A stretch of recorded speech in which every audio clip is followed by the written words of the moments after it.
বাজার থেকে ডিম কিনে এনেই সোজা ফ্রিজে ঢুকিয়ে রাখা আমাদের অনেকেরই চিরচেনা এক অভ্যাস। উদ্দেশ্য একটাই, ফ্রিজের ঠান্ডা তাপমাত্রায় ডিম যেন দীর্ঘদিন ভালো ও সতেজ থাকে। কিন্তু আপাত দৃষ্টিতে সাধারণত ও সুরক্ষিত মনে হওয়া এই অভ্যাসটি আসলে ডেকে আনছে মারাত্মক স্বাস্থ্য ঝুঁকি। পুষ্টিবিদ ও গবেষকরা ডিম ফ্রিজে রাখার এই প্রচলিত অভ্যাসকে বড় রকম ভুল বলছেন।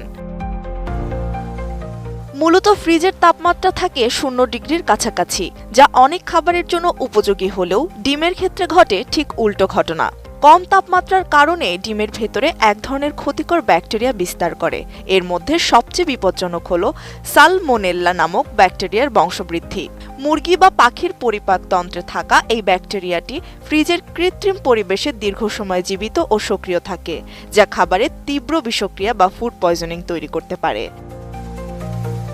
নোভা এলইডি টিভি, ঝকঝকে ছবি, নিখুঁত শব্দ, 5 বছরের ওয়ারেন্টি। নোভা মানি সঠিক মান, নিশ্চিত সেবা।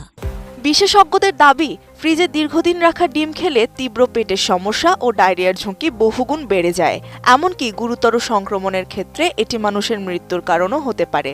এছাড়া ফ্রিজে রাখলে ডিমের স্বাভাবিক পুষ্টিগুণ নষ্ট হতে শুরু করে। ফ্রিজের ভেতরে থাকা অন্যান্য খাবারের তীব্র গন্ধ ডিমের খোসা ভেদ করে ভেতরে ঢুকে পড়ে, যার ফলে ডিমের চিরচেনা স্বাদ ও গন্ধ পুরোপুরি বদলে যায়।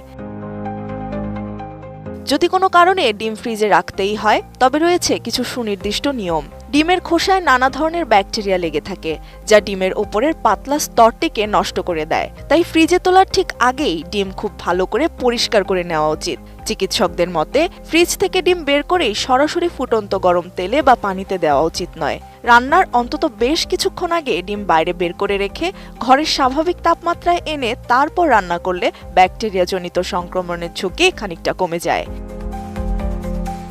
তবে সবচেয়ে নিরাপদ উপায় হলো অতিরিক্ত গরমেও ডিম খুব বেশি দিন জমিয়ে না রাখা। বাজার থেকে অল্প পরিমাণে সতেজ ডিম কিনে এনে সাধারণ তাপমাত্রায় রেখেই দ্রুত খেয়ে ফেলা সবচেয়ে বুদ্ধিমানের কাজ। ত্রিবেণী তনু, ATN নিউজ।